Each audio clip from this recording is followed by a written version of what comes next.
మోకరించండి. 1 1 2 3. మోకరించాలా, చేతులు జోడించాలా, కళ్ళు మూసుకోవాలా? ప్రార్థన. పరిశుద్ధుడా, దయగలిగిన తండ్రి, కృప కలిగిన దేవా, నీ పరిశుద్ధమైన నామాన్ని బట్టి మీకు వందనాలు చెల్లిస్తున్నాం మా ప్రభా. ఈబీఎస్ మొదటి దినాన్ని సహాయపడుతూ వచ్చారు తండ్రి. ఈ 2వ దినాన్ని కూడా నా ప్రభా మొదటి సెక్షన్ విషయంలో సహాయపడుతూ వచ్చినారు. ఈ మధ్యాహ్న సెక్షన్ విషయంలో కూడా దయగలుగుతండి. మీరే సహాయపడుతురండి. బిడ్డలైన వారందరితో మీరు మాట్లాడమని మీ నామంలో ప్రార్థిస్తున్నాను మా ప్రభా. బిడ్డలకు మీరు సహాయాన్ని అనుగ్రహించండి. వినగల చెవి, గ్రహించగల ఆత్మ, చూడగల కన్ను వారికి అనుగ్రహింపచేయమని మీ నామంలో ప్రార్థిస్తున్నాను నా ప్రభా. దయగలుగుతండి. వినుబుద్ధిని పుట్టించండి. దురద చెవులను తీసివేయండి. అల్లరి చేయకుండా మీ మందిర ఆవరణంలో భయభక్తులు కలిగి కూర్చునే వారిగా చేయమని కూడా దేవా మీ నామంలో ప్రార్థిస్తున్నాను నా ప్రభా. దయ చూపించండి. నిలవబడుతున్న నేను కూడా చాలా బలహీనమైన దానను ప్రభా, నిష్ప్రయోజనమైన దానను, ఏమాత్రం కూడా యోగ్యత లేని దానను నా ప్రభా. మీరు బలపరిచి అభిషేకించి నన్ను వాడుకుంటే తప్ప నేనేం చెప్పలేని దానను నా ప్రభా. మీరే నాకు నీ సహాయాన్ని అనుగ్రహించండి. నీ ఆత్మ నింపుదలను నాలో ఉంచండి. దగలుతండి. మరి బిడ్డల హృదయాల్లో దగలిగిన మా ప్రభా, మా నోటి నుంచి మేము ప్రతి మాటను బట్టి వాళ్ళు రక్షణార్థమైన దగల ప్రభు ఆరు మనసును కలగచేయమని ప్రార్థిస్తున్నాను దేవా. అగ్నికి మైనము కడుగునట్లుగా నీ వాక్యం వాళ్ళలో పనిచేసి వారు కరిగించబడినట్లు సహాయం చేయ ప్రభా. సర్వలోకనాథుని సన్నిధిని, యెహోవా సన్నిధిని పర్వతమును మైనం వలె కరిగినట్లుగా వారి హృదయాలను మీరు కరిగించండి. దయగలుగుతండి. ఈబీఎస్ దినాల్లోనే మీ సొంత రక్షకుడిగా అంగీకరించగలిగినట్లుగా వాక్యాలను శ్రద్ధగా విని, స్టోరీస్ శ్రద్ధగా విని ఆ ప్రకారం నడుచుకునే వారిగా చేయమని నీ ఆత్మ సహాయతను కోరుకుంటూ యేసుక్రీస్తు పరిశుద్ధమైన నామములో ప్రార్థిస్తున్నాం మా తండ్రి. ఇది ఈబీఎస్ 2వ రోజు కదా. ఉదయం క్లాస్ ఉన్నారు కదా, అందరూ ఉదయం క్లాస్ ఉన్నారు కదా. మన టీం ఏంటి? ప్రభువుకు తగినట్లుగా నడుము. ఉదయం ఏ స్టోరీ విన్నాం మనం? 2 అర్పణలు. కయ్యూను అర్పించిన అర్పణను గురించి, హేబేలు అర్పించిన అర్పణను గురించి ఉదయకాల సమయంలో మనము లెసన్ వింటూ వచ్చాం. ఈ రోజు మన మధ్యాహ్న సమయంలో దేవునితో నడిచిన 2 మనుషుల గురించి నేర్చుకున్నాం. ఏంటి? దేవునితో నడిచిన 2 మనుషుల గురించి మనం ఈ రోజు నేర్చుకున్నాం. చూడండి, కంఠస్థవాక్యం చూడండి. ముందు కొలస్సీ పత్రిక 1వ అధ్యాయము, కొలస్సీ పత్రిక 1వ అధ్యాయము 10వ వచనము. మన 3 వరుసలోనే మన మిగతా భాగం చూద్దాం. చూడండి, కొలస్సీ 1:10. నాతో చెప్పండి, అందరూ బైబిల్స్ ఓపెన్ చేయండి. ఎవరు అల్లరి చేయొద్దు. మధ్యలో ఎవరైనా అల్లరి చేస్తే నించోబెట్టి చెప్పిస్తా స్టోరీ వాళ్ళ చేత. జాగ్రత్తగా వినండి. కొలస్సీ 1:10. మీరు సంపూర్ణ జ్ఞానములో, చెప్పండి అందరూ, మీరు సంపూర్ణ జ్ఞానములో ఆత్మ సంబంధమైన వివేకము గలవారును, ఆయన చిత్తమును పూర్ణంగా గ్రహించిన వారునై ప్రతి సత్కార్యములో సఫలులగుచు దేవుని విషయమైన జ్ఞానమందు అభివృద్ధి పొందుడి. ఇది ఈ రోజు మన మెమరీ వర్స్. సరే, దేవునితో నడిచిన 2 మనుషుల గురించి మనం ఈ రోజు నేర్చుకుందాం. మరి దేవుడు మనల్ని ఎంతో ప్రేమిస్తున్నాడు. దేవుడు మనల్ని ఏం చేస్తున్నాడు? ఆయన ప్రేమస్వరూపి అయిన దేవుడు. ఆయన మహాప్రేమతో మనల్ని అందరినీ ఏం చేశాడు? ప్రేమించిన వాడుగా ఉన్నాడు. మరి లోకమును దేవుడు ఎంతో ప్రేమించాడని యోహాను సువార్త 3:16లో మనం చూస్తాం కదా. ఎంతో ప్రేమతో, మహాప్రేమతో, అద్భుతమైన ప్రేమతో, శాశ్వతమైన ప్రేమతో దేవుడు మనల్ని ఏం చేసినాడు? ప్రేమించినాడు. ఎంతగా ప్రేమించినాడంటే సిలువ మరణం పొందినంతగా మన కొరకు, మన పాపముల కొరకు ప్రభువైన యేసుక్రీస్తు వారు మనల్ని ప్రేమించి మన కొరకు ఈ లోకములకు వచ్చినారు. దేవుడు మనల్ని ఎలా ప్రేమించాడో మనం కూడా దేవుడిని అలా ప్రేమించాలని దేవుని ఆశ. మరి మీరు దేవుని ప్రేమిస్తున్నారా? ప్రేమిస్తున్నామని చెప్పడం కాదు, మీ యొక్క ప్రేమ క్రియలతో కూడినదై ఉండాలా. అయితే ఈ రోజు దేవునితో నడిచిన, మరి దేవుని ప్రేమించిన హానోకుని గురించి మనం తెలుసుకున్నాం. ఎవరి వ్యక్తి? హానోకు. హానోకుని గురించి మనం ఇప్పుడు కొన్ని విషయాలు నేర్చుకుందాం. ఈ హానోకు ఎవరంటే ఉదయకాల సమయంలో విన్నాం కదా. ఆదాము వాళ్ళకి ఎంతమంది కుమారులు ఉన్నారు? 2. ఎవరు వాళ్ళు? కయ్యూను, హేబేలు. కయ్యూను హేబేలు ఏం చేశాడు? చంపేశాడు కదా. హేబేలు ఏమైపోయాడు? ఇప్పుడు చనిపోయాడు. తమ్ముని విషయంలో కయ్యూను దుష్టుడే తన తమ్ముడు ఏం చేశాడు? చంపేస్తూ వచ్చాడు. అయితే ఇప్పుడు ఆదామవ్వలకి ఒక కుమారుడే ఉన్నాడు. ఆయన ఎవరు? కయ్యూను. అయితే దేవుడు ఆదామవ్వలు ఏం చేశాడో తెలుసా? మళ్ళా కనికరించి వారి విషయంలో ప్రేమ చూపించి మరో సంతానాన్ని ఇచ్చాడు. ఎవరో తెలుసా సంతానము? ఎవరు? షేతు. ఎవరైనా షేతు. షేతు కుమారులు కూడా మనం ఈరోజు ప్రార్థన చేసుకున్నారు ఉదయాన్నే. ప్రార్థన చేయటం ఆరంభించబడినది షేతు కుమారుల ద్వారానే. ఆదికాండం 4:26 చూస్తే మరి షేతు యొక్క కుమారుడు ఏనోషు ఇరువురు కలిసి యెహోవా నామమున ప్రార్థన చేయడం వీళ్ళు ఏం చేశారో తెలుసా, ఆరంభిస్తూ వచ్చారు. అయితే షేతు కూడా తన అన్న అయిన ఏబేలు వలె మంచి భక్తి కలిగిన వ్యక్తిగా ఉన్నాడు, బలులు అర్పించిన వ్యక్తిగా ఉన్నాడు. దేవునికి ఈ షేతు కూడా చాలా ఇష్టడుగా ఉన్నాడు. అయితే మీ ఇంట్లో మీ తాతయ్యలుగా నాయనమ్మలుగా ఉన్నారు కదా, మీరు మీ తాతయ్యకి ఏమవుతారు, మనవడు అవుతారు కదా. అలాగే మరి షేతు యొక్క ముని మనవడు ఉన్నాడు. అతను ఎవరో తెలుసా, హానోకు. ఎవరైనా హానోకు. షేతు ముని మనవల్లో హానోకు ఒకడు. హానోకు గురించి బైబిల్లో ఎక్కువగా రాయబడలేదు, కానీ ఆదికాండము 5వ అధ్యాయం మార్చొద్దాం చూడండి. ఆదికాండము 5వ అధ్యాయము 24వ వచనంలో హానోకు గురించి మనం చూస్తాం. 5:24. హానోకు దేవునితో నడిచిన తర్వాత దేవుడు అతన్ని తీసుకొని పోయాను కనుక అతడు లేకపోయాను. ఈ హానోకు షేతు యొక్క ముని మనవల్లో ఒక వ్యక్తి ఎవరని చెప్పుకున్న హానోకు కదా. ఈ హానోకు ఏం చేశాడంటే దేవునితో నడిచాడు, దేవునికి ఇష్టడుగా ఉన్నాడు, దేవుని యందు విశ్వాసం ఉంచినాడు. మరి అంత మాత్రమే కాదు, కానీ హానోకు దేవునికి ఇష్టడుగా ఉంటూ దేవునికి లోబడుతూ విశ్వాసం కలిగిన వ్యక్తిగా ఉంటూ వచ్చాడు. మరి హానోకు యొక్క జీవితంలో చూసినట్లయితే 65 ఏళ్ళు హానోకు దేవునితో నడుస్తూ వచ్చాడు, దేవునికి ఇష్టడుగా ఉంటూ వచ్చాడు.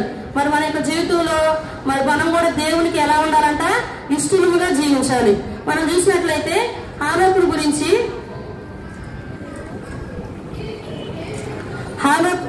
గురించి మనం చూసినట్లయితే చూడండి, ఒక మాటను చూద్దాం. ఆదికాండం 5వ అధ్యాయం నుంచి కూడా ప్రతి ఒక్కరి గురించి మృతి పొందిన అని రాయబడింది. కానీ ఈ హానోకు గురించి ఇతడు మరణం చూడకుండా కొనిపోబడుతూ వచ్చాడు. హానోకు దేవునితో మంచి సహవాసం కలిగి ఉన్నాడు. హానోకు యొక్క జీవితం ద్వారా దేవుడు చాలా సంతోషించేవాడుగా ఉన్నాడు. హానోకు దేవునికి మరి విశ్వాసం ఉంచిన విధానాన్ని బట్టి దేవుడు ఎంతగానో హానోకుని బట్టి సంతోషించేవాడుగా ఉన్నాడు. అయితే ఒకరోజు హానోకు మరి ఈ దేవునితో కలిసి ఇరువురు మంచి సహవాసం కలిగి ఉన్నారు. వాళ్ళు ఎలా మరి సంతోషిస్తూ ఆనందిస్తూ మైమర్చిపోయి నడుస్తున్నారు.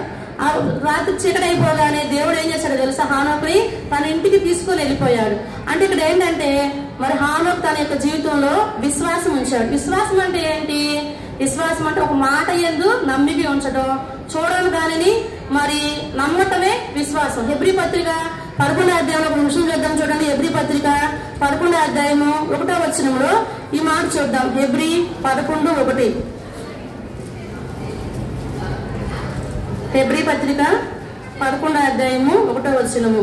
విశ్వాసమనున్నది నిరీక్షింపబడు వాటి యొక్క నిజ స్వరూపమును అదృశ్యమైనవి ఉన్నవనుటకు రుజువునై ఉన్నది. 7వ వచనం కూడా చూడండి. విశ్వాసమును బట్టి నోవాహు అది వరకు చూడని సంగతులను క్షమించిన 6వ వచనము. దేవుని యొద్దకు వచ్చువాడు ఆయన ఉన్నాడనియు తను వెతుకు వారికి ఫలము దయచేవాడు అనియు నమ్మవలెను కదా. విశ్వాసం అంటే ఏంటంటే అదృశ్యమైనవి ఉన్నవి నమ్మటం అంతే. ఇంకా దేవుడు ఉన్నాడు, దేవుని యొద్దకు వచ్చే వారికి దేవుడు ఏం చేస్తాడు, ఫలము దయచేస్తాడు అని నమ్మాలి. ఇక్కడ హానోకు దేవునితో ఏం చేశాడంటే దేవునితో నడుస్తూ వచ్చాడు. ఎలా నడిచాడు? రాత్రికాల సమయంలో మన ఫ్యామిలీ ప్రేయర్ లో కూడా కొన్ని విషయాలు విన్నాం కదా.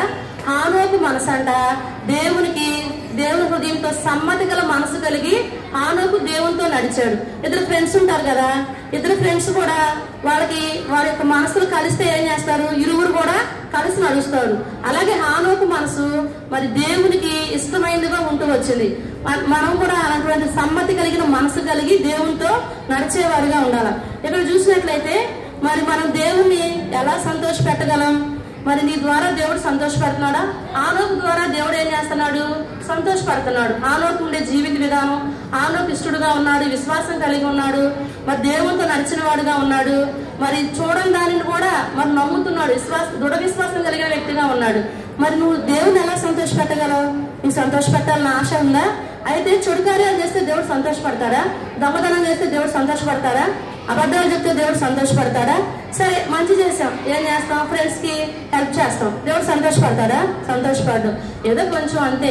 నువ్వు రక్షణ లేకుండా, దేవునికి హృదయం ఇవ్వకుండా, మారు మనసు పొందకుండా నువ్వు ఎన్ని మంచి పనులు చేసినా కూడా దేవుడు ఎంత మాత్రం కూడా సంతోషించడు. ఇక్కడ చూసినట్లయితే హానోకు మరణం చూడకుండా కొనుక్కోబడుతూ వచ్చాడు. ఎలా తెలుసా? భూమి మీద ఇంతవరకు ఎవ్వరికి కూడా చేయనిది దేవుడు హానోకు విషయంలో చేశాడంట. ఏంటో తెలుసా? హెబ్రీ పత్రిక 11వ అధ్యాయంలో మాట చూద్దాం చూడండి. హెబ్రీ పత్రిక 11వ అధ్యాయము,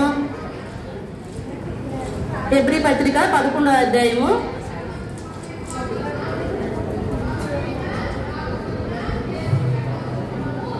5-6 వచనం చదువుదాం చూడండి. విశ్వాసమును బట్టి హానోకు మరణము చూడకున్నట్లు కొనుకోబడెను.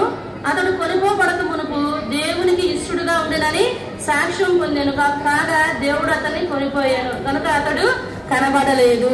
విశ్వాసం బట్టి హానోకు ఎలా ఉన్నాడంట? దేవునికి ఇష్టడుగా ఉన్నాడు. భూమి మీద ఇంతవరకు మరి మరణించకుండా వెళ్ళిపోయిన వ్యక్తి ఎవరైనా ఉన్నారంటే ఒక హానోకు మాత్రమే. మరి చాలా మంది చనిపోతారు కదా. మరి అబ్రహాము చనిపోయాడు, అహరోను చనిపోయాడు, మోషే చనిపోయాడు, ప్రభువైన యేసుక్రీస్తు వారు కూడా చనిపోయారు. ప్రభు చనిపోవడంలో ఒక ఉద్దేశం ఉంది. ప్రభు చనిపోకపోతే మన పాపాలకు క్షమాపణ లేదు. అయితే ఇక్కడ హానోకు దేవునికి ఇష్టడుగా ఉన్న విధానాన్ని బట్టి, విశ్వాసం ఉంచిన విధానాన్ని బట్టి మరణం లేకుండా వెళ్ళిపోయాడంట. అసలు చూడండి ఎంత ఆశ్చర్యకరమైన విషయమో. మరి మరణం చూడకుండా మరి హానోకు కొనుక్కోబడుతూ వచ్చాడు దేవునికి. మరి హానోకు ఎలా ఉన్నాడు? ఇష్టడుగా ఉంటూ వచ్చాడు. మరి మనం కూడా మన యొక్క జీవితాల్లో దేవునికి ఎలా ఉండాలి? మనము ఇష్టలుగా ఉండాలా, హానోకు లాగా ఉండాలా. హానోకు దేవుని యందు దృఢ విశ్వాసం ఉంచాడు, నమ్మిక ఉంచాడు, విశ్వాసం కలిగి దేవునికి ఇష్టడైన వ్యక్తిగా ఉన్నాడు. ఒక ప్రత్యేకమైన జీవితాన్ని కూడా నోవాహు జీవిస్తూ వచ్చాడు. మరి నీ పరిస్థితి ఏంటి? మరి నువ్వు కూడా హానోకు లాగా దేవునికి ఇష్టడుగా ఉన్నావా? యేసు ప్రభుని హృదయంలో చేర్చుకున్నారా? మీ పాపాలను ప్రభు దగ్గర ఒప్పుకున్నారా? ఎంతమంది రక్షించబడినారు? మీలో ఎంతమందికి రక్షణ ఉంది? మీరందరూ రక్షించబడినారా? మంచిదే. మీరందరూ రక్షించబడితే మీరందరూ కూడా హానోకు లాగా ప్రభువుకు తగినట్లుగా ఏం చేయాలా?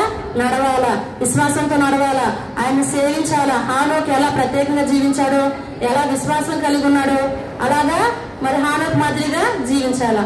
అయితే మనము ఎలా ప్రభువుని సంతోషపెట్టగలం? మన ప్రభువుని ఎలా సంతోషపెట్టగలం?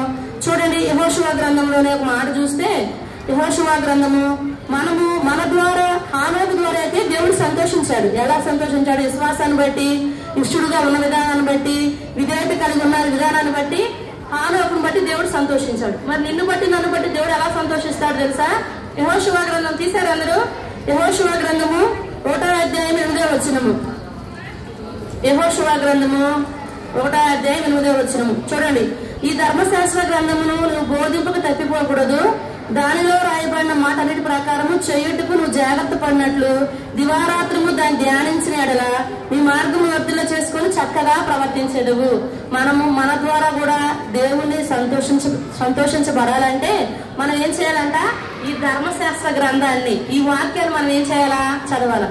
ఈరోజు ఎంతమంది బైబిల్ చదివారు? అందరు బైబిల్ చదివారా? దేవుడు ఈరోజు మీతో ఏం మాట్లాడాడు? ఈ ధర్మశాస్త్ర గ్రంథాన్ని, ఈ పరిశుద్ధ గ్రంథంలో మాటలు ఏం చేయాలంట? మనము చదవాలా. ఈ మాటలు చదవటం ద్వారా ఇవి మనకి శక్తినిచ్చేవిగా, జీవాన్నిచ్చేవిగా, వెలుగునిచ్చేవిగా, త్రోవకు దీపమై నడిపించేవిగా ఈ మాటలు ఉన్నాయి.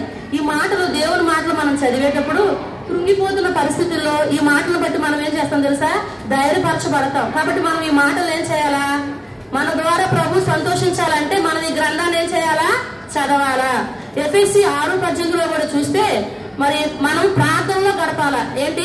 మన ద్వారా ప్రభు సంతోషించాలంటే వాక్యం చదవాలా. రెండోదిగా ఏం చేయాలి తెలుసా? ప్రార్థన చేయాలా, ప్రార్థనలో గడపాలా. ప్రార్థన అంటే ఏంటి? ప్రభుతో మనము మాట్లాడటం. మరి వాక్యం ద్వారా ప్రభు మనతో ఏం చేస్తున్నాడు? మాట్లాడతాడు. ప్రార్థన అంటేనేమో మనం దేవునితో మాట్లాడుతున్నాం, వాక్యం అంటేనేమో దేవుడు వాక్యం ద్వారా మనతో ఏం చేస్తున్నాడు? మాట్లాడేవాడుగా ఉన్నాడు. కాబట్టి దేవుడు మన ద్వారా సంతోషించాలంటే మనం వాక్యం చదవాలా. రెండవదిగా ప్రార్థన చేయడం నేర్చుకోవాలా, ప్రార్థనలో గడపాలా, ప్రభువుతో మాట్లాడాలా. ఇదని అందరూ ప్రార్థన చేసుకున్నారా? అందరూ ప్రార్థన చేసుకున్నారా? మంచిది. ప్రార్థన చేసుకున్న వాళ్ళు ఎవరైనా ఉంటే ఇంక ఇప్పటి నుంచి అయినా మరి మనం దేవుని సంతోషపెట్టే విధంగా మనం ప్రార్థన చేసుకునే వారిగా ఉండాలా. మరి కొలసి 3:26 కూడా ఒక మాటను చూసినట్లయితే ప్రభువును ఆరాధించాలా. కొలసి 3:26 ప్రభువుని ఏం చేయాలా? ఆరాధించాలా. ప్రభువుని మనం సంతోష పెట్టాలంటే ప్రార్థన చేయాలా, వాక్యం చదువుకోవాలా, ప్రభువుని కూడా మనం ఏం చేయాలా, ఆరాధించాలి. అంత మాత్రమే కాదు కానీ ఈ వాక్యాన్ని ఇతరులకు కూడా చెప్పాలి. మనం ఈ వాక్యాన్ని ఇతరులకు కూడా ఏం చేయాలి, మనము చెప్పాలా, సువార్త ప్రకటించాలా, పరిచర్య చెయ్యాలా. దేవుడి మందిరంలో చేపలు వేయటము ఏదో ఒక పరిచర్య, ఆ పరిచర్యను కూడా నువ్వు చేసేవాడుగా ప్రభు సంతోషిస్తాడు. అంత మాత్రమే కాదు, సేవ కూడా చెయ్యాలా. దేవుడిని సంపూర్ణమైన సేవకు పిలిస్తే నువ్వు కూడా సంపూర్ణమైన సేవకు లోబడి మరి సేవ చేసినప్పుడు ప్రభు ఏం చేస్తాడో తెలుసా, సంతోషించేవాడుగా ఉన్నాడు. కాబట్టి మన యొక్క జీవితంలో మనము దేవునితో నడిచేటప్పుడు అంట కొన్ని సందర్భాలు మనం ఒకసారి నడుస్తాం కదా, నడిచేటప్పుడు ఏం చేస్తాం, చూడుకోకుండా పడిపోతాం కదా. మనం దేవునితో కూడా నడిచేటప్పుడు కొన్నిసార్లు తొట్టిల్లిపోయే అవకాశాలు ఉన్నాయి, పడిపోయే అవకాశాలు ఉన్నాయి. పడిపోయాం కదా, ఇంక ఈ పాపంలోనే ఉండిపోదాం అనుకుని మనం అనుకోకూడదు. మన పక్షాన ప్రభు ఉత్తరవాదిగా ఉన్నాడు. మొదటి యోహాను పత్రిక 2వ అధ్యాయం 1వ వచనంలో ఒక మాట చూస్తే, మొదటి యోహాను పత్రిక 2వ అధ్యాయము 1వ వచనంలో ప్రభు మన పక్షాన ఉత్తరవాదిగా ఉంటూ వచ్చాడు. మొదటి యోహాను పత్రిక 2వ అధ్యాయము, నా చిన్నపిల్లలారా మీరు పాపము చేయకుండుటక ఈ సంగతులు మీకు రాయచున్నాను. ఎవడైనా పాపం చేసిన యెడల నీతిమంతుడైన యేసు క్రీస్తును ఉత్తరవాది తండ్రి యొద్దనున్నాడు. ఏంటి, మనం ఏదైనా పాపం చేసి దేవునితో నడిచేటప్పుడు పడిపోవడానికి ఆస్కారం ఉంది. అయితే మనం తొట్టిల్లిపోకుండా ప్రభు మన పక్షాన ఉన్నాడు, ప్రభు మనకి ఉత్తరవాదిగా ఉన్నాడు, ప్రభు మనకి సహాయం చేసేవాడుగా ఉన్నాడు. మరి మనం పడిపోయాం కదా అని అదే రీతిగా ఉండకుండా పడిపోయిన మనము ఏ విషయంలో అయితే పడిపోయామో ప్రభు దగ్గర ఏం చేయాలో తెలుసా, క్షమాపణ కోరాలా. ప్రభు నేను ఈ విషయంలో పడిపోయినాను, నన్ను క్షమించండి. 1వ యోహాను 1:9 ప్రకారము మన పాపములు మనం ఒప్పుకొని ఆయన నమ్మదగిన వాడు నీతిమంతుడు గనక మనల్ని సమస్త దుర్నీతి నుంచి పవిత్రులుగా చేస్తాడు. నువ్వు ఏ పాపంలో అయితే పడిపోయావు, పాపం అంటే ఏంటో అనుకుంటావు, ఆజ్ఞాతిక్రమమే పాపము, ఒక అబద్ధం చెప్పడం పాపము, అల్లరి పనులు చేయడం పాపము, దేవుడి మందిరంలో సరిగ్గా కూర్చోకపోవడము కూడా మరి దేవుని సంతోషపెట్టినట్లు కాదు. ఏ చిన్న పాపమైనా నీకు దుఃఖాన్ని కలిగించేదిగా, దేవునికి దుఃఖాన్ని కలిగించేదిగా ఉంటే ప్రభు దగ్గర దాన్ని ఏం చేయాలా, ఒప్పుకొని విడిచిపెట్టినప్పుడు వాక్యం చదువుకొని ప్రార్థన చేసుకొని ప్రభువును ఆరాధిస్తూ ప్రభువును సేవిస్తూ ఇతరులకు సువార్త ప్రకటిస్తూ మనం ఉన్నప్పుడు ప్రభుతో మనము సహవాసాన్ని కొనసాగించేవారుగా ఉండొచ్చు. హానోకు యొక్క జీవితంలో హానోకు ఎలా ఉన్నాడు, దేవునికి ఇష్టడుగా ఉంటూ వచ్చాడు. అయితే ఒక చిన్న పాప ఇలా అంటుంది, అసలు విశ్వాసం అంటే ఇందాక చూసాం కదా, నిరీక్షించబడు వాటి యొక్క నిజ స్వరూపము అదృశ్యమైనది ఉన్నదొనటకు రుజువులై ఉన్నదని మనం చూసాం. ఒక చిన్న పాప వాళ్ళ తండ్రితో అంటుందంట, మరి పాప ఏమో పై రూమ్ లో ఉంది, తండ్రి ఏమో కింద ఉన్నాడంట. నానా అని పిలిచిందంట, డాడీ అని పిలిస్తే వాళ్ళ తండ్రి ఏంటమ్మా అన్నాడంట. మరి పైనుంచి కిందకి దూకే అన్నాడంట. అంటే పేరెంట్స్ ఎవరు అలా చెప్పరు అనుకుంటే ఉదాహరణకు అలా చెప్తున్నాను, మీరు ఈ సాహసాలు ఏం చేయకండి. అయితే ఆ పాప ఏం చేసిందంటే భయపడిపోయింది. ఇదేంటి డాడీ పైనుంచి నేను ఉంటే కిందకు దూకేసేమంటున్నాడు ఏంటని భయపడింది. కానీ పాప ఒక విశ్వాసం, ఒక నమ్మిక ఉంచింది. నేను పడిపోతే మా డాడీ ఏం చేయడు, పట్టుకుంటాడు, ఇడిచిపెట్టేసేయడు అని నమ్మింది. ఒక మాట ఎందు నమ్మిక ఉంచడమే విశ్వాసము, చూడడం దానిని నమ్మటమే విశ్వాసము. ఈ పాప అలాగే విశ్వాసం ఉంచి అలా కింద జారిపోయినప్పుడు వాళ్ళ నాన్న ఏం చేశాడు తెలుసా, చేతులతో సురక్షితంగా పట్టుకున్నాడు. అయితే ఇప్పుడు దేవుని యందు విశ్వాసం ఉంచిన నోవహును గురించి మనం ఈ రోజు నేర్చుకున్నాం. ఇద్దరు మనుషులు కదా దేవునితో నడిచింది. అయితే హానోకు లాగానే మరణం చూడకుండా కొనుక్కోబడిన వ్యక్తి ఇంకో వ్యక్తి ఉన్నారు. ఎవరో చెప్పండి. హానోకు లాగా ఒక వ్యక్తి మరణం చూడకుండా కొనుక్కోబడ్డాడు. ఎవరో వ్యక్తి? ఏలియా కూడా హానోకు లాగానే మరణం చూడకుండా ఆ వ్యక్తి కూడా ఏమయ్యాడు, కొనుక్కోబడుతూ వచ్చాడు. ఇప్పుడు మరి నోవాహుని గురించి కూడా మనం కొన్ని విషయాలు నేర్చుకున్నాం. చూడండి, నోవాహుతో కూడా దేవుడు ఏం చెప్తున్నాడంటే, చూడని సంగతులను గురించి, వినని సంగతులను గురించి దేవుడు నోవాహుకు చెప్పినప్పుడు నోవాహు దేవుని మాటకు విశ్వాసం ఉంచుతూ వచ్చాడు, దేవుడు చెప్పినట్లు చేస్తూ వచ్చాడు. మరి నోవాహు దినాల్లో ప్రజలు ఎలా ఉన్నారో తెలుసా, మరి భూలోకం అంతా బలత్కారంతో దుష్టత్వంతో దుష్టులుగా ఉన్నారు. ఆ సమయంలో నోవాహు ఒక్కడే ఎలా ఉన్నాడో తెలుసా, కృప పొందిన వ్యక్తిగా, దేవునికి ఇష్టడైన వ్యక్తిగా ఈ నోవాహు కూడా ఉంటూ వచ్చాడు. ఈ విషయాన్ని ఆదికాండము 6వ అధ్యాయంలో మనం చూద్దాం. చూడండి, ఆదికాండము 6వ అధ్యాయము 5 నుంచి 9 వచనాలు ఈ విషయాలు ఉన్నాయి. నరుల చెడుతనం భూమి మీద గొప్పదని, వారి హృదయం యొక్క తలంపులోని ఊహాంతయు ఎల్లప్పుడూ కేవలం చెడ్డదని యెహోవా చూచి తాను భూమి మీద నరులు చేసినందుకు యెహోవా సంతాపం నుండి తన హృదయంలో నొచ్చుకొనెను. ఇక నోవాహు దినాల్లో ఉన్న ప్రజలంట వారు చెడుతనం చేసేవారిగా ఉన్నారు. వారి హృదయం యొక్క తలంపులోని ఊహ అంతయు కూడా బాల్యం నుండి కూడా వారు చెడ్డవారుగానే ఉన్నారు. దీనిని బట్టి దేవుడు అంట నోవాహు చాలా ఏడ్చేవాడుగా సంతాపడ్డాడు. అయ్యో, నేను ఎందుకు ఈ ప్రజలను చేశాను, ఎందుకు వీళ్ళు మాట వినట్లేదు, ఎందుకు వీళ్ళు ఇలా దుష్టత్వంలో ఉన్నారు, దుష్టులుగా ఉన్నారని దేవుడు చాలా దుఃఖించాడు. ఆ సమయంలో కూడా నోవాహు ఎలా ఉన్నాడు తెలుసా? ఆదికాండము 6వ అధ్యాయము 9వ వచనంలోనే నోవాహు నీతిపరుడును తన తరములో నిందారహితుడై ఉండెను. నోవాహు దేవునితో కూడా నడచినవాడు. నోవాహు అయితే మరి చెడ్డ వ్యక్తిగా లేడు. నోవాహు దేవుని దృష్టి యందు కృప పొందిన వాడాయను. నిందారహితుడుగా ఉంటూ వచ్చాడు. నోవాహు తన జీవితంలో దేవునితో కూడా ఈ నోవాహు ఏం చేశాడంట? నడిచిన వ్యక్తిగా ఉన్నాడు. మరి నువ్వు దేవునితో నడిచే వ్యక్తిగా ఉన్నావా? మరి దేవుడు హానోకు లాగా ఈ నోవాహు కూడా దేవునితో ఏం చేశాడు? నడుస్తూ వచ్చాడు. ఒకానొక దినానంట దేవుడు నోవాహుతో నడుస్తూ నోవాహుతో చెప్తున్నాడంట, మరి నోవాహు, మరి ఈ భూమి మీద ప్రజలంతా ఎలా ఉన్నారంటే దుష్టులుగా, చెడుతనం చేసిన వారుగా, మరి నన్ను ఎక్కువగా దుఃఖాన్ని కలిగించేవారుగా, నాకు సంతాపం తీసుకొచ్చేవారుగా ఉన్నారు. అందును బట్టి నేను ఈ భూమిని జలప్రళయముతో నాశనం చేస్తున్నా. మరి నీవు నీ కుటుంబము మరి సురక్షితంగా మరి జలప్రళయం నుంచి తప్పించబడాలంటే ఒక చితిసారకపు మ్రానుతో ఓడను చేసుకో అని దేవుడు నోవాహుతో చెప్తూ వచ్చాడు. మరి అంత మాత్రమే కాదు, ఆ ఓడ యొక్క కొలతలు కూడా చెప్పాడు. దాని పొడవు ఎడల్పు కంటే 6 రెట్లు ఎక్కువగా ఉండాలా, మరి ఎడల్పు కంటే ఎత్తు 10 రెట్లు. చాలా పెద్ద ఓడ. మరి దేవుడు చెప్పే ప్రతి పని కూడా చాలా ఖచ్చితమైనదిగా ఉంటుంది. ఇప్పుడు అది దేవుడు నోవాహు చెప్పారు కదా, ఎందుకు దేవుడు నోవాహుకు ఓడను చేయమని చెప్పాడు? ఎందుకు చెప్పాడు? సముద్రం కాదు, జలప్రళయం వచ్చి ఈ భూమి అంతటిని మరి జలప్రళయంతో నాశనం అయిపోతుంది. కాబట్టి నీవు నీ కుటుంబం సురక్షితంగా ఉండాలంటే చితిసారపు మానుతో ఏం చేయాలా? ఓడను తయారు చేసుకోమని చెప్పాడు. అయితే దేవుడు చెప్తున్నాడు ఆదికాండం 6:17లో, నేనే జీవము గల సమస్త శరీరులను ఆకాశం క్రింద భూమి మీద ఉండకుండా నాశనం చేయాలనుకున్నా. వారు నా మాట ఎంత మాత్రం వినట్లేదు, నాకు దుఃఖాన్ని కలిగించేవారుగా ఉన్నారు. ఈ ఓడను తయారు చేసుకోమని దేవుడు చెప్పినప్పుడు నోవాహు ఏం చేశాడో తెలుసా? నోవాహు దేవుడు చెప్పినట్లు చేయడానికి ఇష్టపడ్డాడు. ఆదికాండం 6:22లో మనం ఈ మాట చూస్తాం చూడండి. నోవాహు అట్లు చేసాను, దేవుడు అతనికి ఆజ్ఞాపించిన ప్రకారము నోవాహు యావత్తు చేశాడు. అంటే దేవుడు చెప్పిన పని ఎంత చేయమన్నాడో అంతే చేశాడు. మనం కొన్నిసార్లు ఇది చేయమంటే దానికన్నా ఎక్కువ పని చేస్తాం, లేకపోతే తక్కువ పని చేస్తాం కదా. కానీ నోవాహు అయితే దేవుడు చెప్పినట్లుగా ఓడను తయారు చేస్తూ వచ్చాడు. ఇప్పుడు నోవాహు అసలు జలప్రళయం అంటే ఏంటో నోవాహు తెలుసా? తెలియదు కదా. అయినా దేవుడు చెప్పిన మాట ప్రకారము ఓడను తయారు చేయడానికి నోవాహు ముందుకు వచ్చాడు. దేవుని మాటను నమ్మాడు, దేవుని యందు విశ్వాసం ఉంచాడు. దేవుడు చెప్పిన సమస్తాన్ని కూడా నోవాహు ఏం చేశాడు? నమ్మాడు. సరే, ఇప్పుడు కాసేపు మనం నోవాహు దినాల్లోకి వెళ్దాం. ఇప్పుడు నోవాహు ఏం చేస్తాడంటే ఓడ చేస్తున్నాడు. నోవాహు ఓడ పనులను ప్రారంభించాడు. ఇప్పుడు మనం ఏదైనా పని చేస్తామనుకో మన ఫ్రెండ్స్ అడుగుతారు కదా, ఏం చేస్తున్నావు అడుగుతారు కదా. అట్లాగే నోవాహు కూడా ఓడ పనులు ప్రారంభిస్తున్నాడు. ఓడ తయారు చేయాలంటే ఏమేం కావాలి?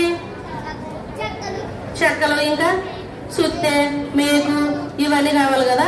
అలాగే నోవాహు కూడా ఈ ఓడను తయారు చేయడానికి మరి సామాగ్రిని సమకూర్చుకున్నాడు. ఏ వస్తువు ఏమేం కావాలో అవన్నీ తెచ్చుకున్నాడు. తర్వాత దేంతో నోవాహు ఓడను చేయమని చెప్పాడు దేవుడు? ఏ కర్ర ఉపయోగించమన్నాడు? చితిసారకపు మ్రాను.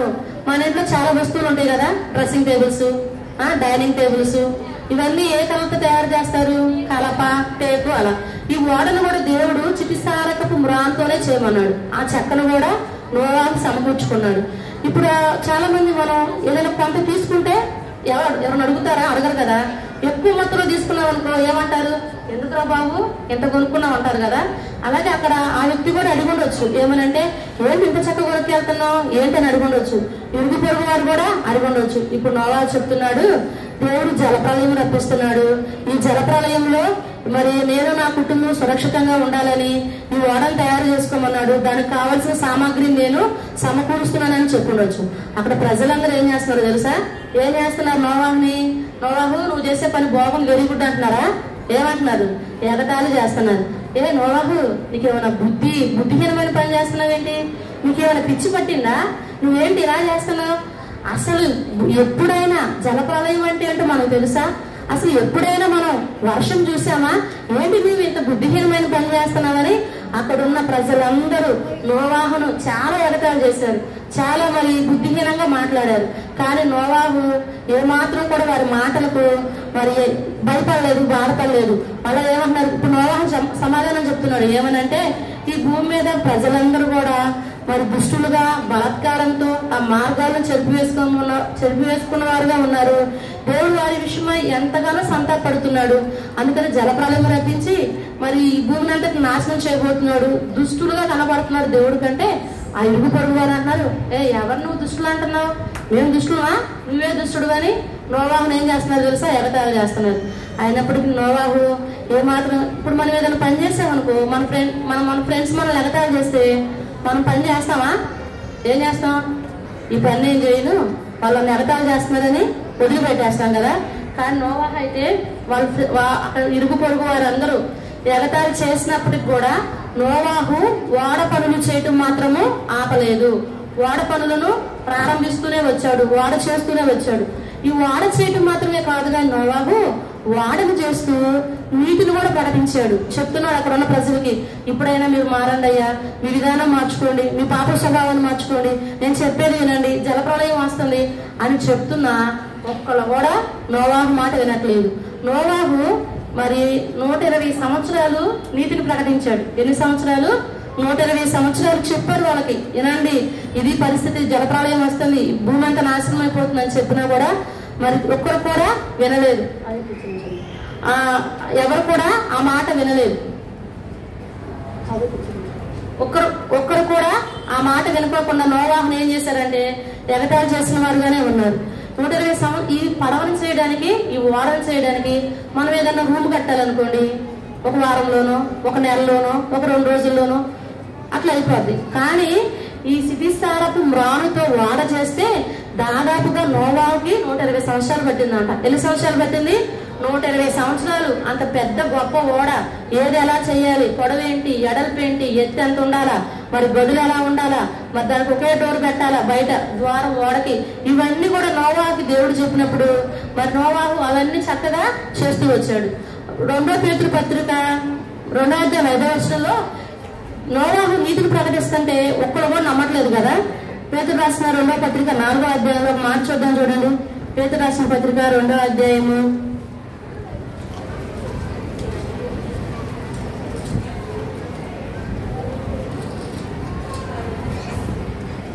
2వ అధ్యాయం 4వ వచనం.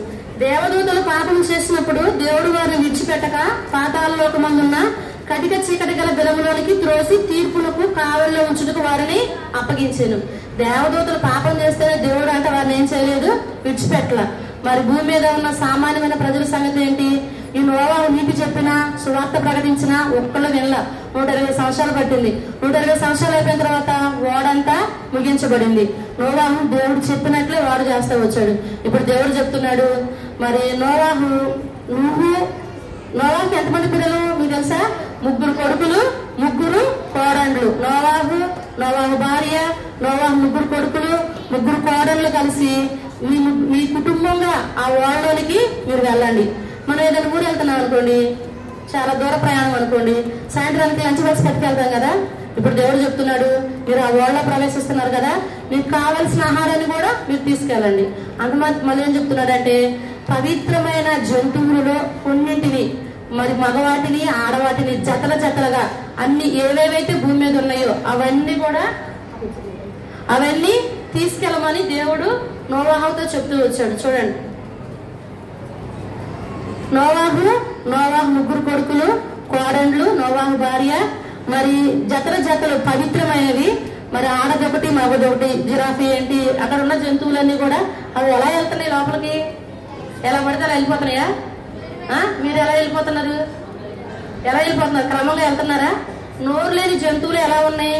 క్రమమైన రీతిలో దేవుడు ఒక మాట చెప్తే ఆ మాట ప్రకారం వెళ్ళి. కానీ మనం ఏంటి, కూర్చోమంటే కూర్చోట్లా, లైన్లో వెళ్ళమంటే లైన్లో వెళ్ళట్లా. ఇవన్నీ ఎవరి కోసం? మీకోసమే కదా, మీ రక్షణ కొరకే కదా, మీరు జాగ్రత్తగా వినాలి కదా. ఆ నోరు లేని జీవులే నోవాహు దేవుడు చెప్పినట్లుగా క్రమమైన రీతిలో ఆ ఓడలోనికి లోపలికి వెళ్తూ వచ్చినాయి. లోపలికి వెళ్ళిన తర్వాత అక్కడ ఉన్న ప్రజలు అంటున్నారు, ఏంటి నోవాహు జలప్రలయం అన్నాడు కదా, జలప్రలయం ఏంటి ఇంకా రాలేదు, మరేం వీళ్ళందరూ ఓడలోకి వెళ్ళిపోతున్నారని అసలు చూద్దాం ఏం జరుగుతుందో అని అక్కడికి ప్రజలందరూ వచ్చారంట. చూస్తే వర్షం వచ్చేటప్పుడు ఎలా ఉంటుంది మనకి, ఎండ వస్తుందా? వర్షం వచ్చేటప్పుడు మేఘాలన్నీ బాగా కమ్మేసి చీకటి అయిపోయి అటు నుంచి గాలి ఇటు నుంచి గాలి వస్తుంది కదా, అలాగే వస్తుందేమో అనుకుని జనాలందరూ అక్కడ ఉన్న ప్రజలు వచ్చి చూశారంట. చూస్తే ఆ రోజు అసలుకి కొంచెం కూడా వర్షం వచ్చే సూచనే లేదంట. చూస్తే ఆకాశం అంతా చాలా తేటగా ఉంది, మరి వాతావరణం అంతా చాలా బాగుంది. ఎప్పుడైతే నోవాహు కుటుంబం ఓళ్ళకి వెళ్ళిపోయారో ఇప్పుడు ఒకే ద్వారం కదా, ఒకటే డోర్ పెట్టారు. ఇప్పుడు ఆ డోర్ తలుపు ఎవరేస్తారు? దేవుడే వచ్చి ఆ డోర్ లాక్ చేసేసాడు. ఎప్పుడైతే నోవాహు కుటుంబం లోపలికి వెళ్ళారో ఆ ఓళ్ళలో ఉన్నారో మరి పవిత్రమైన జంతువుల్ని ఆడవాటిని మగవాటిని జతలుగా తీసుకెళ్లారు, కావాల్సిన ఆహారం తీసుకెళ్లారు. దేవుడు వెంటనే ఆ డోర్ లాక్ చేశాడు. ఈ కుటుంబం ఆ ఓళ్ళలోకి వెళ్ళిన తర్వాత 7 రోజులు ఆగినాక, ఎన్ని రోజులు? 7 రోజులు ఆగినాక దేవుడు ఇప్పుడు జలప్రలయాన్ని రప్పించాడు. ఇప్పుడు మనకు వర్షం వస్తుంది అనుకోండి, 1 గంట పాటు వర్షం కురిస్తే ఏమవుద్ది? మన రోడ్లని వీధులని ఏమవుతాయి? ఫుల్గా వాటర్ వచ్చేస్తాయి కదా, వర్షపు నీటితో నిండిపోద్ది. కానీ నోవాహు దినాల్లో అంట జలప్రలయం వచ్చినప్పుడు 40 దినాలు 40 రాత్రులు ఆగకుండా ఏకధాటిగా వర్షం వచ్చిందంట. ఈ వర్షానికి భూమి అంతా కూడా నీటితో జలమయంతో నిండిపోయిందంట. అంత మాత్రమే కాదు, ఈ ఓడలో ఈ వర్షపు నీటిలో ఓడ ఏమైందో తెలుసా? తేలుతా ఉందంట. ఈ భూమి మీద ఉన్న జంతువులు, ఎత్తైన పర్వతాలు, కొండలు, చెట్లు సమస్తం కూడా ఆ జల ప్రవాహానికి ఏమైందో తెలుసా? మొత్తం మునిగిపోయింది. జలప్రలయం వచ్చింది. మరి అక్కడ ఉన్న ప్రజల పరిస్థితి ఏంటి? వాళ్ళొక్కరు కూడా క్షేమంగా లేరు. ఎందుకు లేదో తెలుసా? ఆ జల ప్రవాహంలో వాళ్ళంతా ఏమయ్యారు? నశించిపోయారు, చనిపోయారు. నోవాహు చెప్పిన ఒక్క మాట కూడా వాళ్ళు వినలా, సువార్త ప్రకటించిన వినలా. మరి ఎన్నిసార్లు చెప్పినా కూడా వాళ్ళు లోబడని వారుగా ఉన్నారు, చనిపోయిన వారుగా ఉన్నారు. అయితే నోవాహు చెప్పిన మాట విన్నట్లయితే వాళ్ళు కూడా నోవాహు వాళ్ళు క్షేమంగా ఉండేవారు. వాళ్ళు ఇలా నష్టపోయారు. అయితే ఈ ఓడ ఎలా ఉందంటే, ఇప్పుడు మనం వర్షం వచ్చినప్పుడు చూస్తాం కదా, ఒక దగ్గర వాటర్ బాగా నించింది అనుకోండి, పేపర్తో ఏం చేస్తాం? పేపర్ బోట్స్ చేస్తాం కదా. పేపర్ బోట్స్ చేస్తే ఆ వాటర్లో వదిలేస్తే అవి పైన తేలుతా ఉంటాయి కదా. ఈ జలప్రలయం వచ్చినాక భూమి మీద అంతా నీళ్ళు ఉన్నాయి కదా. ఈ నోవాహు ఓడ కూడా 1 సంవత్సరం పాటు నీటి మీద తేలుతా ఉందంట. చూడండి ఎంత ఆశ్చర్యంగా ఉన్నదో. 1 సంవత్సరం పాటు ఎలా ఉంది? ఇది ఆదికాండం 7వ అధ్యాయం 11, 8, 13 వచనాల్లో చూస్తాం. 600 సంవత్సరంలో నోవాహు ఓడలోకి వెళ్తే 601వ సంవత్సరంలో బయటకు వచ్చాడు. 1 సంవత్సరం దాకా నోవాహు ఎక్కడున్నాడు? ఓడలో క్షేమంగా ఉన్నాడు. వాళ్ళ కుటుంబం అంతా వారితో పాటు ఉన్న సమస్తం కూడా ఎలా ఉన్నాయంట? క్షేమంగా ఉంటూ వచ్చింది. ఇప్పుడు దేవుడు చెప్తున్నాడు, చూసి నేలంతా ఆరిపోయింది నోవాహు, నువ్వు నీ కుటుంబము బయటికి రండి అని దేవుడు చెప్తున్నాడు. ఇప్పుడు నువ్వు నీ కుటుంబం ఏంటి? బయటికి రండి అని దేవుడు చెప్పాడు. వాళ్ళు నోవాహు కుటుంబము 3 కొడుకులు, 3 కోడళ్ళు, భార్య బయటకు వచ్చారు. బయటకు వచ్చినట్టుగా వాళ్ళు ఏం చేశారో తెలుసా? ఏం చేశారు? ఇప్పుడు మనం ఏదన్నా మనకి ఎవరైనా సహాయం చేశారు అనుకో, 1 సంవత్సరం తర్వాత థ్యాంక్స్ చెప్తామా? ఎప్పుడు చెప్తాం? వెంటనే థ్యాంక్స్ చెప్పేస్తాం కదా.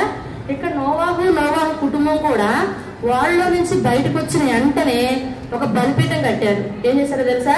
ఒక బలిపీఠం కట్టారు. ఎందుకు కట్టారంటారు బలిపీఠం? జలప్రలయంలో వారి కుటుంబం నశించిపోకుండా దేవుడు ఏం చేశాడు?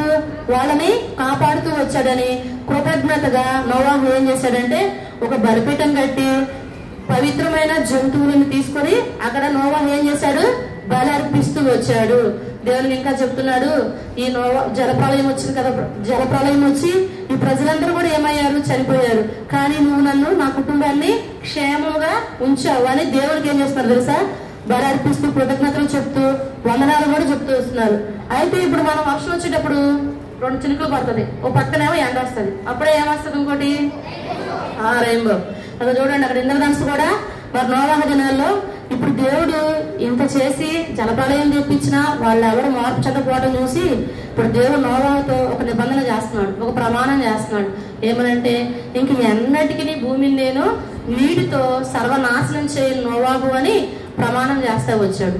దీనికి గుర్తుగా ఆదికాండం 9వ అధ్యాయం 15వ వచనంలో దేవుడు ఏం చేశాడంటే మరి ఇంద్రధనుస్సును చూడంగానే మరి నోవాహు దేవుడితో చేసిన నిబంధనలు జ్ఞాపకం చేసుకోవాలి. చూడండి, ఆదికాండం 9వ అధ్యాయం 15వ వచనంలో, ఆదికాండం 9వ అధ్యాయము 15వ వచనము, ఆదికాండము 9వ అధ్యాయము 15వ వచనము. అప్పుడు నాకును నీకును సమస్త జీవరాశులకు మధ్యనున్న నా నిబంధనను జ్ఞాపకం చేసుకున్నాను గనుక సమస్త శరీరంలో నాశనం చేయుటకు అలాగ ప్రవాహముగా నీళ్లు రావు. దీని గుర్తుగా ఏంటి? ఇంద్రధనుసు. ఇంకెన్నటికి నేను భూమిని నాశనం చేయనని దేవుడు ఇంద్రధనుసు. మనకి ఇంద్రధనుసు చూడగానే ఎవరు గుర్తు రావాలా? నోవాహు గుర్తు రావాలా. దేవుడు నిబంధన చేశాడు కదా, ఇంకెన్నడు కూడా నేను నీటిని మరి నీళ్లను భూమి మీద నీటిని సర్వనాశనం చేయనని దేవుడు ప్రమాణం చేస్తూ వచ్చాడు. సరే, నోవాహు దినాల్లో అలా అయితే ఉంది. ఇప్పుడు ప్రస్తుతం మన దినాల్లో ఎలా ఉంది? నోవాహు దినాల్లాగానే ఈ దినాల్లో కూడా ప్రజలు దుష్టులుగానే దుష్టత్వంలోనే ఉన్నారు. ఎన్నిసార్లు సువార్త ప్రకటిస్తున్నా కూడా మరి నోవాహు దినాల్లో ప్రజల్లాగానే ఇప్పుడు ప్రజలు కూడా దేవుని మాట ఏమాత్రం కూడా వినని వారుగా ఉన్నారు, లక్ష్య పెట్టని వారుగా ఉన్నారు. నోవాహు ఎంత చెప్పినా ఆ రోజు దినాల్లో ఎలా అయితే ప్రజలు వినలేదో ఇప్పుడు దినాల్లో కూడా మరి ఒక్క నోవాహే కాదు, ఇప్పుడు చాలా మంది ఉన్నారు మనకి సువార్తను ప్రకటించేవారు. సేవకులు ఉన్నారు, మిషనరీలు ఉన్నారు, సువార్థికులు ఉన్నారు, మరి సండే స్కూల్ టీచర్స్ ఉన్నారు.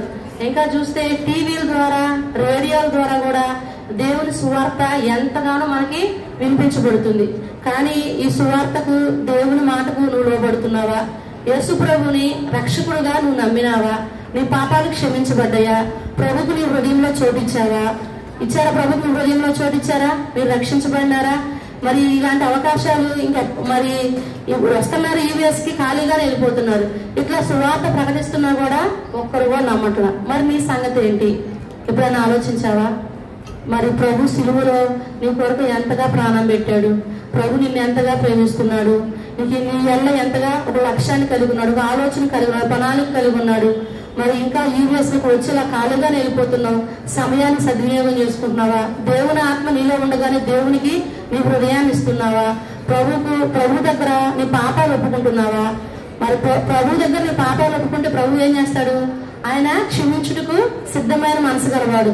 ఏదైనా ఒక విషయంలో నువ్వు పాపం చేసినప్పుడు ప్రభు దగ్గర క్షమాపణ అడిగితే ప్రభు ఏం చేస్తాడో తెలుసా? క్షమిస్తాడు. క్షమించి నేను దాంతో సహవాసం చేయడానికి ఇష్టపడతాడు. అయితే నోవాహు ఇప్పుడు ఎక్కడున్నారు? నోవాహు ఎక్కడున్నాడు? నోవాహు ఓడలో సురక్షితంగా క్షేమంగా ఉన్నాడు. మనం కూడా యేసు ప్రభు అనే ఓడలో మరి సురక్షితంగా మనం ఉన్నాం. ఇంకా రక్షణ లేని వారు చాలా మంది ఉన్నారు. ఆ నోవాహు కుటుంబం ఓడలో సురక్షితంగా ఎలా అయితే ఉందో మరి మనం కూడా ఇంకా అనేక ఉగ్రతలు ఉన్నాయి, ఏమొస్తుందో తెలియదు. మరి ఈ ఉగ్రతల నుంచి మనం తప్పించబడాలంటే యేసు ప్రభు దగ్గరకు వస్తే దేవుడు ఏం చేస్తాడో తెలుసా? నిన్ను చేర్చుకుంటాడు, నీ పాపాలు క్షమిస్తాడు, నీకు రక్షణను అనుగ్రహించేవాడుగా ఉన్నాడు. అయితే ఇంకొక విషయం ఏంటంటే నోవాహు దేవునితో నడుస్తూ ఉన్నాడు కదా, మరి బలర్పించాడు, బలిపీఠం కట్టాడు, మరి దేవుని దృష్టికి ఇష్టడుగా ఉన్నాడు, దేవునితో నడిచాడు, కృపొందిన వ్యక్తిగా ఉన్నాడు, నిందారహితుడుగా ఉన్నాడు. ఇన్ని చేసిన నోవాహు ఏం చేశాడంటే ఆదికాండం 9వ అధ్యాయంలోనే 20-21 వచనాలు చూడండి. ఆదికాండం 9:20-21 వచనాలు. ఆదికాండం 9వ అధ్యాయము 20-21 వచనాలు చూద్దాం. చూడండి. నోవాహు వ్యవసాయం చేయని ఆరంభించి ద్రాక్ష తోట వేసెను. పిమ్మట ద్రాక్షారసం తాగి మత్తుడై తన గుడారంలో వస్త్రహీనుడిగా ఉన్నాడు. ఈ నోవాహు కూడా ఏమయ్యాడంటే తర్వాత పడిపోతూ వచ్చాడు. అయితే మరి నీ పరిస్థితి ఏంటి? మరి దేవుని దగ్గర ఏదైనా విషయంలో నువ్వు పాపం చేసి పడిపోతే 1 యోహాను 1:9 ప్రకారం ప్రభు దగ్గర నువ్వేం చేయాలా? క్షమాపణ అడగాల. ప్రభు దగ్గర నువ్వు క్షమాపణ అడిగితే ప్రభు ఏం చేస్తాడు? క్షమించేవాడుగా ఉన్నాడు. ప్రభుతో నువ్వు తిరిగి సహవాసం చేయొచ్చు. మరి ప్రార్థన చేసుకుందామా? మోకరించండి. ఒక తీర్మానం కలిగి ఉందాం. నోవాహు ఎలా దేవుని దృష్టికి, అందరూ మోకరించండి, కళ్ళు మూసుకోండి.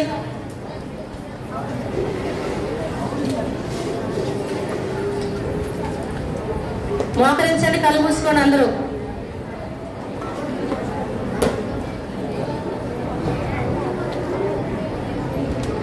హానోకు దేవునికి ఎలా ఇష్టడుగా ఉన్నాడు, మరణం చూడకుండా కొనుక్కోబడ్డాడు, మరి ఎలా ప్రత్యేకంగా జీవించాడు, దృఢ విశ్వాసం కలిగి ఉన్నాడు, చూడని దాన్ని నమ్ముతూ వచ్చాడు. మరి మన యొక్క జీవితంలో హానోకు ఎలా ఉన్నాడు, నోవాహు ఎలా దేవునికి ఇష్టడుగా ఉన్నాడు మరి నోవా జీవితంలో దేవుడు జలప్రలయం గురించి తెలియకపోయినప్పటికీ నోవా ఏం చేశాడు? నమ్ముతూ వచ్చాడు. మరి మన జీవితాల్లో ప్రభుకి హృదయంలో చోటిస్తున్నావా? నీ పాపాలను ఒప్పుకున్నావా? మరి ప్రభు రక్షకుడు నమ్మినావా? ప్రభువునందు విశ్వాసం ఇచ్చినావా? ప్రార్థన చేసుకున్నాం. కళ్ళు మూసుకోండి, మోకరించండి. పరిశుద్ధుడా, దయగలిగిన తండ్రి, కృప కలిగిన దేవా, నీ పరిశుద్ధమైన నామాన్ని బట్టి ప్రభువా నీకు వందనాలు చెల్లిస్తున్నాను తండ్రి. ఈ మధ్యాహ్న సమయంలో దయగలుగుతండి మరి దేవునితో నడిచిన ఇద్దరు మనుషులు నోవాహుని గురించి, హానోకుని గురించి మీరు జ్ఞాపకం చేస్తూ వచ్చినారు. వారి యొక్క జీవితాల్లో వారికి ఎలా ఇష్టలుగా ఉన్నారో తెలియపరిచినారు. దయగలుగుతండి మేము కూడా మీకు అలాగా ఇష్టలుగా విశ్వాసం ఉంచి దయగలుగుతండి మరి నమ్మకంగా దయగలుగుతండి విశ్వాసం కలిగి జీవించగలిగినట్లు కూడా సహాయం చేయండి.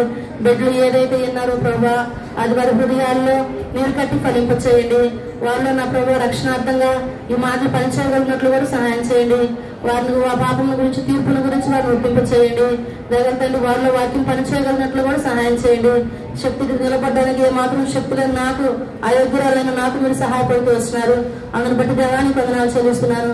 ఈబీఎస్ లో బిడ్డలు రక్షించబడినట్లు కూడా దేవ మీరే సహాయపడుతూ రమ్మని, మిగతా దినాలు ఈబీఎస్ పరిచర్యలో కూడా దేవా మీరు చాలా దేవుడు కూడా సహాయపడుతూ రమ్మని మీకు వందనాలు చెల్లిస్తూ సమస్త మహిమాగంతా ప్రభావం మీకు ఆరోపించుకుంటూ యేసుక్రీస్తు పరిశుద్ధమైన నామంలో ప్రార్థన చేసి అడిగి పెడుకుంటున్నాం మా తండ్రి. ఆమేన్.